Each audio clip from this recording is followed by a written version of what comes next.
New productive forces are things like AI, are things like Internet of Things, are things like teaching people to be more creative, are things like having different management practices that can drive innovation. China has now put a focus on new productive forces, and this is critically needed. It's really, really important, and so it's really great that China has this timely policy. I think new productive forces will inject momentum to the Chinese economy because it will drive innovation.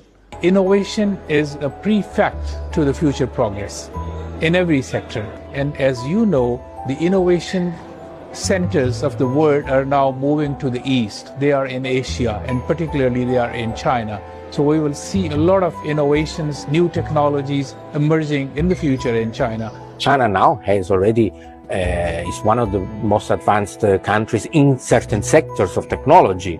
The innovation is going to be the main growth engine of Chinese economy. So China is already a global innovation hub across a range of products, whether that's electric vehicles, battery storage, among many others. Innovation will ultimately create new employment, will it create income growth, and that in turn will help to support consumption growth.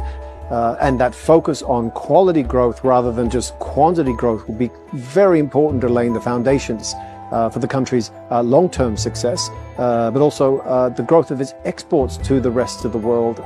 So China is not just trying to create new technologies, they're trying to learn how to operate them and to control them and to use them for their own needs. And other countries will find that very helpful because they'll be able to see what China is doing. So China will be helping the world.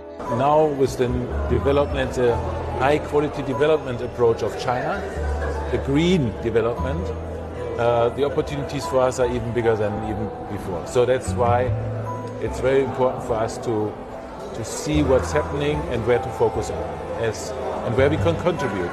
And of course also grow together here in China. China matters to the global economy. It is a source of global growth. It is a source of global innovation. We need to remain very collaborative. We need to ensure that exchange of innovation continues. Well, I think it's very important that we continue to work across the world together on key issues. Of course, trade, economic development, but also the green transformation that will be required of all countries around the world. And clearly China and Asia play a very important role in this development. Well, I think new quality productive forces is a very important concept because it's a kind of development that really is what the world needs. We need ways of economic development that are sustaining the planet as well as good for people.